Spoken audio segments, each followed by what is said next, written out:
There's a pretty one, Ulysses.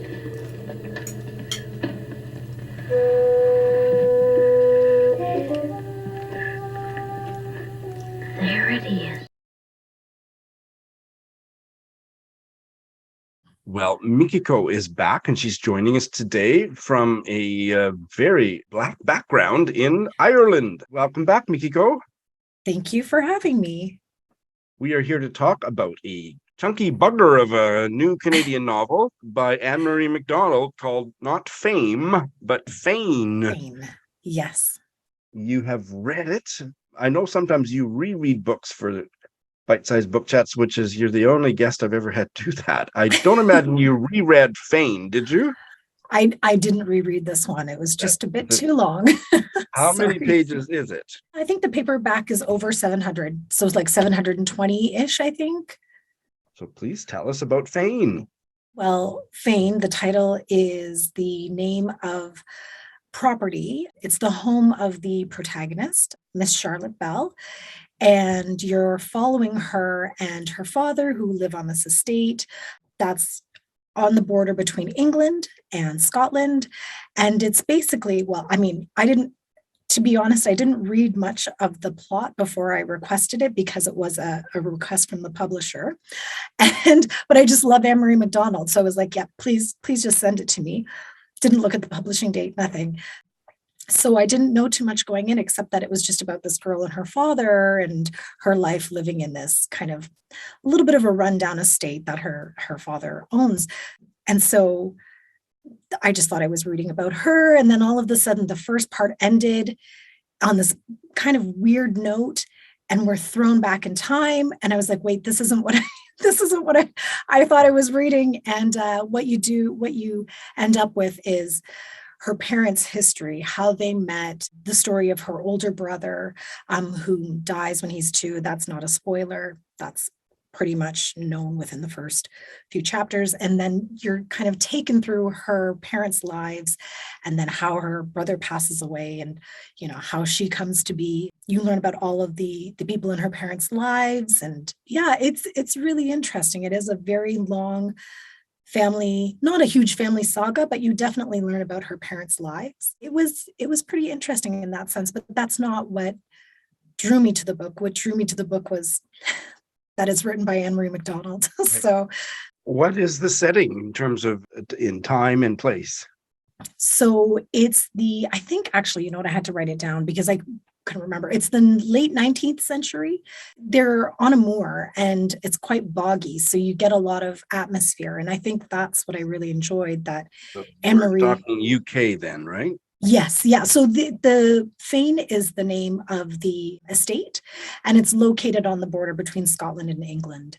And so it's border quite, novel. yes. And it's quite interesting because those ideas of, nationality, or what's the word I'm looking for? It's not necessarily nationality, but it is definitely about where do you come from?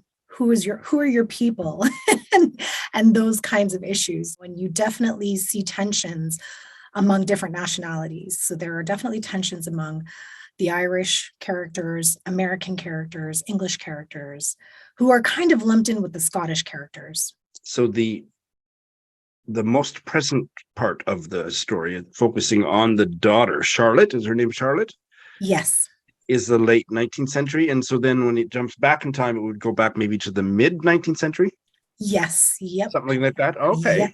This is quite a departure, I think, for Anne-Marie MacDonald. Well, I guess Fall on Your Knees went quite far back in history, maybe not quite that far back, but so there were some surprises for you in terms of your expectations. In what ways was this like a typical, if there is such a thing as a typical Anne-Marie MacDonald novel? In what ways was it a signature? Novels are quite chunky. Yes. So, I mean, that wasn't really a surprise, but she does write family drama quite well and familial relationships. So if you are somebody who enjoys that about her writing, you'll definitely enjoy this. What it's really asking are things like, or questions like, what role do parents really have in raising their children and making decisions about their identity? And this would actually fall into a part of the novel that I had no idea what it talks about, which is, gender identity and performing gender and what's acceptable at the time is, and Anne-Marie MacDonald is a queer author. So she is definitely bringing that into the story, which I didn't know about, but it was a fantastic surprise for me. So I didn't no spoilers though. So I'll stop there. Yeah. And you anticipated my next question was, is there anything queer going on in this novel? And it sounds like there very much is. Yes, there is. Yes. Do we know anything about like Anne-Marie MacDonald? I'm assuming that her heritage is Scottish. Do we know if there's anything genealogically autobiographical, can I put it that way, about the story? In the story, so I don't think there's anything that connects her to the story. Her mother's family is Lebanese. Her father's family is Scottish. I'm pretty sure her father traveled because he was part of military, like for military purposes. So I know that she grew up in other countries, but she calls Canada home. But I don't know that she lived in Scotland. So I don't think that there's anything biographical about that. And let me rephrase my question, but that her ancestors were from Scotland, and was there Oh, anything yes. autobiographical possibly about that? Well, from what I read about the story, there's nothing mentioned. Yeah. In your fabulous review, which I'm going to link in the show notes, you Thank say you. that you didn't want to focus too much in your review about plot because it's much more of a character-driven novel. So tell us more about that. Well, I think what you're getting is a look at her parents' relationship. I mean, at the very beginning, like that very first part of the novel is focused on her, and her relationship with her father. And you very quickly learn that her mother and her older brother have passed away. And so it is focused on her relationship with her father, and then her lack of relationships with her mother and her brother. But she writes about is, how in this massive house, they have this family, or they have this portrait of her mother and her brother, and her mother is pregnant with her. And she feels like she's living in her brother's shadow. And I think that plays on the role of gender. You know what I mean? She's very limited. She's told she has a condition. She doesn't know how limited she is with her gender until she gets a tutor, and the tutor kind of sheds some light on maybe what role education plays in a girl's life or doesn't. And so you start to see how she understands her role in society, because she's essentially isolated on this estate with her father, with the exception of their household staff. She doesn't have friends. She doesn't have any other family. And so she really is a product of growing up with adults, but she's so shielded that even though she's a brilliant child, she doesn't really know what society is like because she hasn't been exposed to that. So it's really her growth and development and her own understanding of who she is based on what everyone is telling her, but then also what's been kept hidden. So are you a fan of the Victorian novel, Mikiko? You know what? I think maybe if you'd asked me that question a few years ago, I probably would have said, nope, not for me. But as I make an effort to read more classics, I find that they're quite compelling. Really, I have enjoyed them. Like you, I like to, listen to audiobooks while I read. I find that really helpful. Are there any of those Victorian novels or classics that this novel reminded you of? That's a good question. Yes and no. I can see something like Silas Marner, where you have a father figure with a younger child, and how that relationship develops and becomes quite close. Okay, well, that's interesting. What's up with you and adult Onset? I haven't read it. So I haven't either. I've only read there her you go. first. Yeah. Her first novel? Well, is it her first novel? The one her famous novel? Fall on Your Knees. Yeah. Fall on Your Knees. So the first novel I read by her was The Way the Crow Flies. And I read that in like a day, to be honest. Yeah, I loved it. And then I read Fall on Your Knees, which I liked, but I didn't like it as much. The writing was fantastic, but in terms of the plot, no, it didn't really do much for me. And then I had waited forever for her to publish anything, because she just wasn't dedicating time to writing. And in the meantime, I read her plays, and then I just kind of sat there. And once adult Onset came out, I thought, I don't even want to touch it until her next book comes out. So You've always got one in reserve. that's it. But then, of course, I ended up reading Fayne. So now I feel like I have to wait until she comes out with her next novel. I don't know. She's probably one of my favorite authors. Speaking of Fayne, do you know Okay. the old-fashioned word Fayne, F-A-I-N? No, but you are a wordsmith. So let's hear it. Okay, so I didn't know either. So Fayne, F-A-I-N, is a archaic adjective which means pleased or willing under the circumstances. For example, the traveler was Oh. fain to proceed. He was pleased to proceed. I've set up the pun. Here we go, Mikiko. I am fain to read Fayne, thanks to you. Woo. Well, I hope that you do get to it. Yeah. Woo! This is exciting. I'm going to pee my pants. This is Say Kevvie joining us from Chicago and with her wonderful channel, Say Kevvie, on BookTube. Kevvie, welcome to my channel. Hey, thanks so much for having me. I'm so excited to be here. Well, I'm excited because I don't think that my channel is ever going to be the same again after this appearance. Say Kevvie's channel has been around for quite a while. Actually, there's a good first question. How old is your channel, Kevvie? I actually started my channel way back in high school, and it's gone through many iterations, but I've always just used the same channel. I've made all sorts of content. I started out in high school making lip sync music videos with my friends. Some of them are decent. And then I've done like beauty vlogging. I've done Let's Plays with video games. And then during COVID shit, I got back into reading, and I was going on YouTube to see people talk about these books. And I was like, oh, I could do that. I am a transgender drag queen, plus size model, video editor, booktuber, all that good stuff. Yeah, I've been a drag queen for 9 or 10 years at this point. 9, but and sometimes I get into drag on my channel for videos, but usually it's just me. It's Day Kevvie. That's fabulous. Well, I think I need some of your video editing skills. Yes, well, I am for hire. That's what I've heard. Your reputation precedes you. Oh, God. Oh, this is the queerest bite-sized book chat I've ever had. How fabulous. Oh, good. Yay, I love queer shit.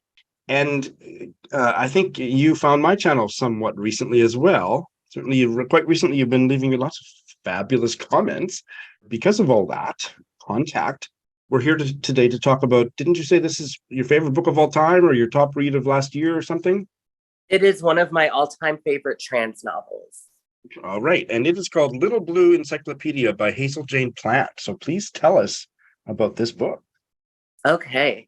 The Little Blue Encyclopedia for Vivian by Hazel Jane Plante. It's the story of a trans woman whose best friend dies, best friend and unrequited love.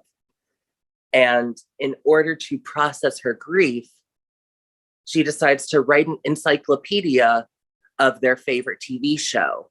And interspersed through the encyclopedia entries are little vignettes of their lives together. Is the TV show a real TV show or not? No, it is totally made up. Okay. It's loosely based on Twin Peaks. Oh.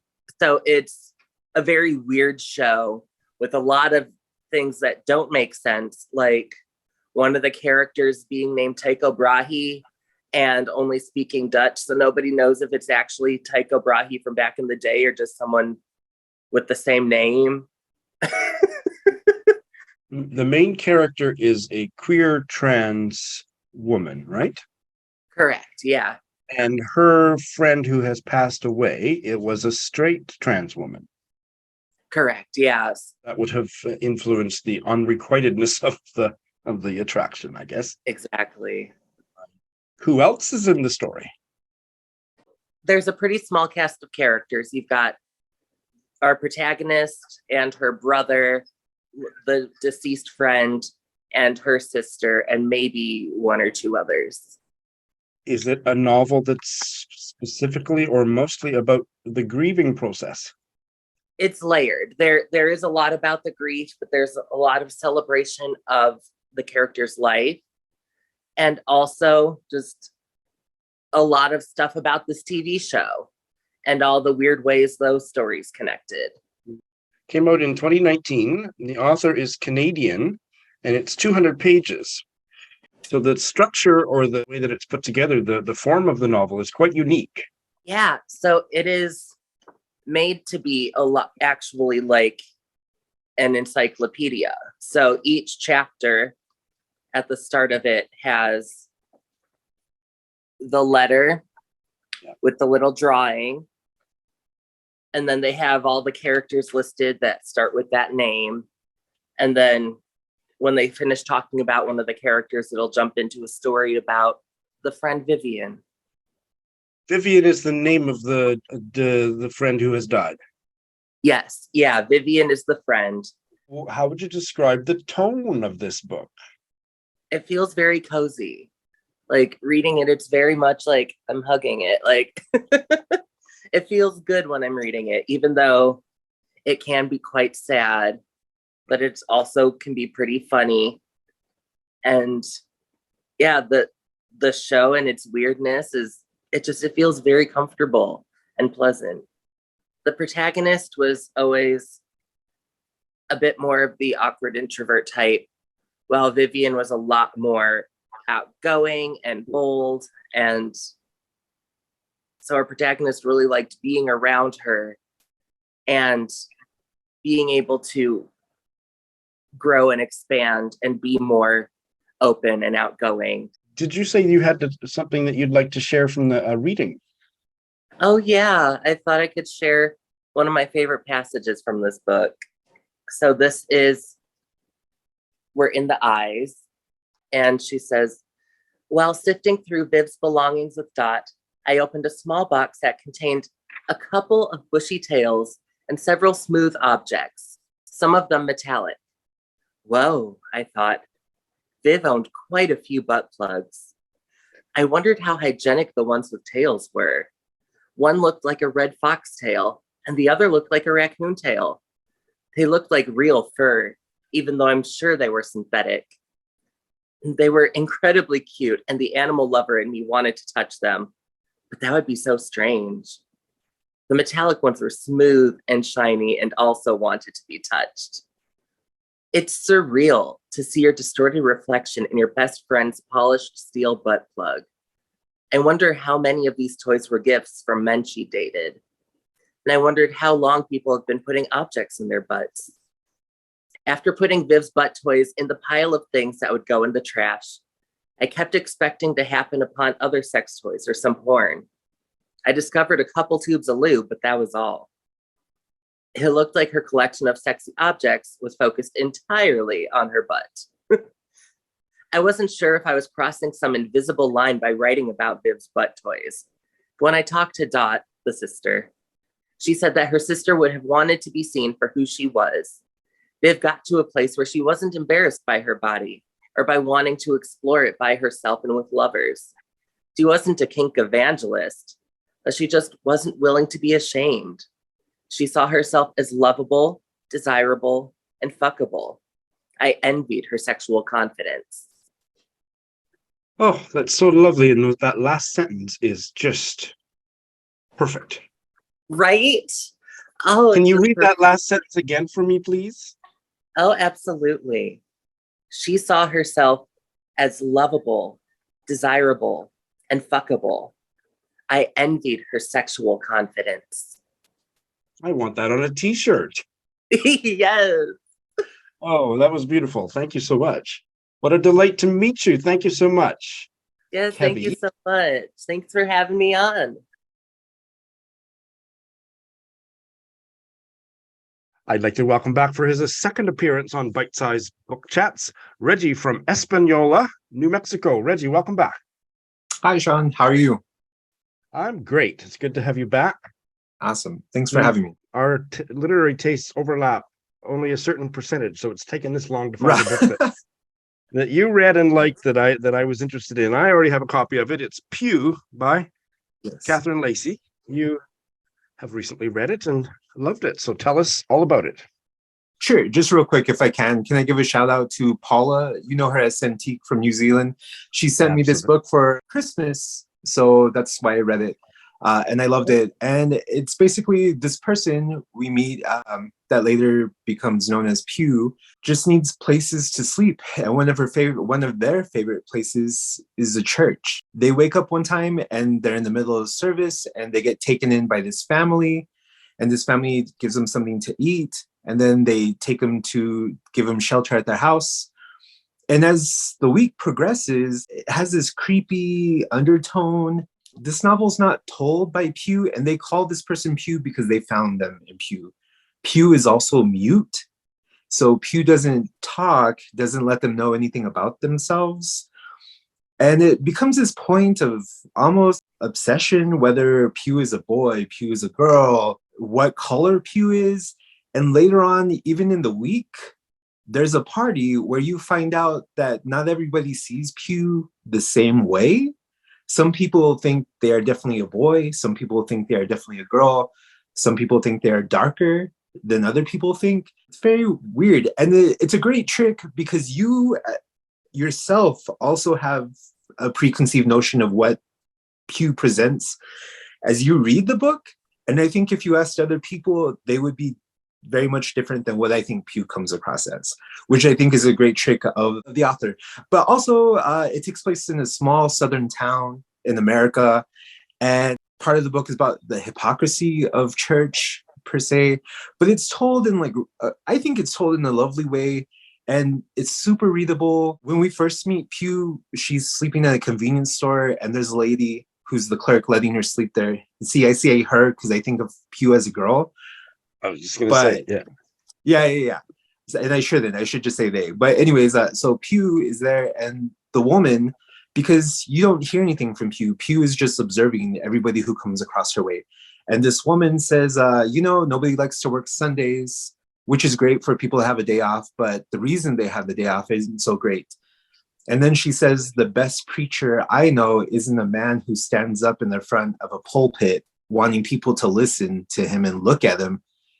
It's a woman who takes care of the kids all day and a person who goes to the hospice at night. And these things are said so simply, and you just have to kind of go back and read them. Like, is she saying what I think she's saying? And it happens all the way throughout the book, but it's pretty great. And then Pew happens to get there the week leading up to this festival that's huge for this church.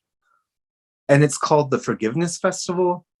Pew gets passed around with different people from the community, and you hear these little bits of vandalism happening, and they get more and more as we get to that festival. And it's called the Forgiveness Festival, where everything you've done for the year is forgiven. And so there's just a lot of other things. And the people she gets passed around to, they have their own crosses to bear. And it's just really interesting. I love this book. Wow. Well, you've made me love it, and I haven't even read it yet, Reggie. The first question I have is, so the fact that Pew cannot speak, or does not speak, does not speak, that makes it easy to withhold certain things from the reader because they can't speak for themselves. But you're also describing things that are observable, that are murky and ambiguous, like how dark are they, how white or how black, I guess, or brown or whatever color. And gender is not always observable. Of course I understand that, but that there's something more there. Catherine Lacey is playing with the reader in a different way with some of that stuff. Right. Part of me, this book very much slapped around the kid that I was that went to church. You know what I mean? Growing up in a church. And now that I'm not in the church, I can kind of see it. And to me, what's brilliant about this book is that the kid that I used to be, this book is playing with that kid. Do you know what I mean? Like the certain things, societal structures that people adhere to, And she kind of not makes fun of them, but is like, is it worth it subscribing to these ideas, let's say? Because the whole gender thing and the whole color thing, there's a part in here where she talks about how plants have existed way before humans came along and gave them a name. So what does it matter if they're still going to be plants? And she talks a lot about the body and maybe how the body is just the husk, and what's more important is what's inside. I've just been flipping through the pages as we've been talking, or as you've been telling me about the book, and there's a lot of eyes. So is it one first-person narrator or a series of them? And if so, who is it, or who are they? No, it's Pew the whole way throughout. Oh, it is Pew. Yes, it is Pew. Oh. You're reading an internal dialogue, but the thing is when she gets put around those people are telling her their story, and so that's why you might be seeing a lot more eyes. And then she doesn't use quotations. People are talking, and it's in italics. Is this the kind of book that? Well, I think you've already said this, but just to circle back to it, that you have three people read the book and they have three different opinions about. I think so. Pew is. Yes, because even I was flipping through reviews on YouTube about this book, and there's some people who are like, "Oh, this is an immigration novel," and I'm like, "Oh, I didn't even get that." And to me, it's kind of like a religious novel, and there's some other people that absolutely hate this book. It's definitely what you bring to the table. Reggie, I could listen to you talk about books all day. How much more time do you have? I'm kidding. We're done. Right. But thank you so much. Yeah. Will you come back? Yeah, definitely. It's always exciting and a special event when I get to welcome a brand new guest to Bite Size Book Chats. And I would like to welcome Charlie, who is joining us from the south of France, near the city of Nimes. Welcome, Charlie. Thank you. Thank you for having me. It's so great to have you here. And we've just been having a great time getting acquainted. And we're not sure who started following who, but Charlie reads a lot of interesting stuff, and all of her particulars, and especially her Goodreads, will be in the show notes. I was curious about a novel that Charlie recently read and gave 5 stars to. It is called Maame by Jessica George, and I'd never heard of the author. It might even be her debut novel, I think. It is. Being published at the end of January 2023. Tell us about this book, Charlie. Maame is a book where the main character, Maddie, is a Londoner. She takes care of her father, who has Parkinson's disease and has been deteriorating for the last few years. He barely leaves the house anymore and barely speaks. Maddie also has a brother who seems a bit carefree and doesn't spend much time at home or helping her at all. And her mother works in the family hostel in Ghana, leaving her to be responsible for most everything. Now she's 25, and so she's living at home, and she never lets herself have time to go out and see friends or have a relationship. So in a way, she's quite a late bloomer. Her mother comes back from Ghana to help a little bit, just at the time where she gets fired from her job at Covent Garden Theatre. So for the first time, she finally has a chance to go out into the world. That's the premise of the book. That's the premise, and plot ensues. It sounds like it's certainly there's a lot of things that happen, and I know there's a big thing that we're not going to talk about that happens later in the novel. I don't even know what it is, but it's alluded to in the synopsis, so we won't get into that. Would you describe this as a character-driven novel, or more of a plot-driven novel, or a mix of the two? It's a mix of the two. I would say it's a really reflective novel because it's told in the first person. And Maddie spends a lot of time, she's quite the modern girl, so she Googles her problems away. Then I'm a modern girl too. So am I. Yeah. It's pretty reflective, but at the same time, it's also quite plot driven, as the big thing that happens, that we're not spoiling for anyone, is kind of the catalyst, I would say. So Is it mostly focused? It's mostly focused on the protagonist, Maddie's life. Yeah. Do we get to know the other characters as well? Well, we do a little bit in the second half of the book. We get to know her mother a little bit more and her family, I guess. She gets closer to her cultural ties. Are both parents originally from Ghana? Yes, indeed, they are. Oh, And they immigrated. yes, and that's something that I think makes, we've read a lot of coming of age, I think everyone has, but this one is a bit fresher in that sense because yes, the parents are immigrants and that causes a lot of maybe different expectations on our main character. Obviously, she's Black, so she faces microaggressions in the office. In her first job, she's one of the only Black people there, so she's often the only person of color in the room, which of course taints her experiences in life. Even when she finally moves out, and I'm not spoiling anything because that's quite early in the book, she starts dating for the first time, and she obviously stumbles upon men who aren't really, how would I say, not proper. Not the most enlightened on some of these social, racial issues. Yes, exactly. Right. What can you tell us about the title? I'm going to guess it means mother, but it sounds like it has a bunch of other meanings in the Twi language, TWI. Yes. So Twi is a dialect from the Akan language, which is one of the languages spoken in Ghana. It means mother, but it also means the one who is responsible, the adult. And so, yes, it has a big meaning in this book, as obviously she takes on that role at heart, taking care of her father and being basically head of the house at an age where she should be discovering herself. Boy, it sure sounds like a Sean book. So if you haven't already answered this fully, I'd like to ask you, why did you love this book so much? It was really well done. I love the protagonist. I think she's very vulnerable. And at the same time, she's also quite determined. You're really rooting for her. You want her to succeed and sort out her life. And obviously, it's quite difficult for her being 25 and, she's a virgin. She's never been out into the world. She's never had a proper job that she likes. And she wants all those things, but she also has no clue how to get there and being late to that in life. Maybe there's a bit of scrutiny from her family and she's maybe a bit naive and nervous about everything that is coming up. And speaking of being relatable, do we know how autobiographical this novel is?